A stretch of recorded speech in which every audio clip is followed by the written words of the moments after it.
May buntag ko sa mga idol. Tapos sa gyapon, adlaw ko ron sa Sabado no. Subida po dito sa babaw. Siyempre taping na po mga idol, no. Saka may buntag ng tanan. Padulong na po gumahan, so taping na po kay adlaw ko ron sa Sabado. Pitsa uno sa bulan sa Nobyembre mga idol no. Oh. Nobyembre. Pitsa uno. Kalag-kalag karong adlaw. So tapingan sa nato to. Sayo, kapag humatog, taping mga idol sa mahuman, magbaba daw magpangasid. Siguro, karong pagkaulay ta, madto na po tag magpit mga idol. Or, baryo. Ay, siyempre siguro natay paliton, palit tag kadila, karong gamsin dito sa lubong. No?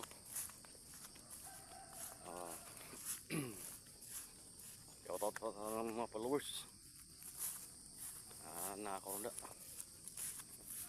So, kita na akong video. So, kung panginaot niya, so, mga heart, comment, like, share, no? Mga idol. So, namin tayo mga tudlo. Mamalihog ko. Tanan po mga followers na ko, so, kita na ko ang mga ilahang mga video. So ginashare ko na to, gina-comment tanan-tanan sa barangay Inuwa. So mga kaubang vlogger da, shoutout sa inyong tanan, may buntag, no? Kay Takoy, kay Toto, binagin sa asawa ni Toto, Toto vlog, no? Kaya vlog po na yung asawa.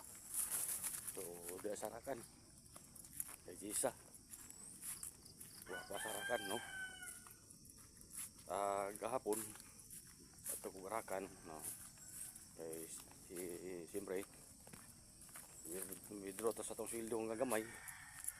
Kay sa 11 kat nato kadlaw nga sweldo, adlaw nga agi ang sweldo 5 ra kadlaw. So ito ta garakan gapon. Withdraw buntag, no? So nakaagi ko gapon dito sa ila idol G sa murag nakasiplat ko gapon mga idol nga naglitson sila mga idol. So maulaw lang ta kay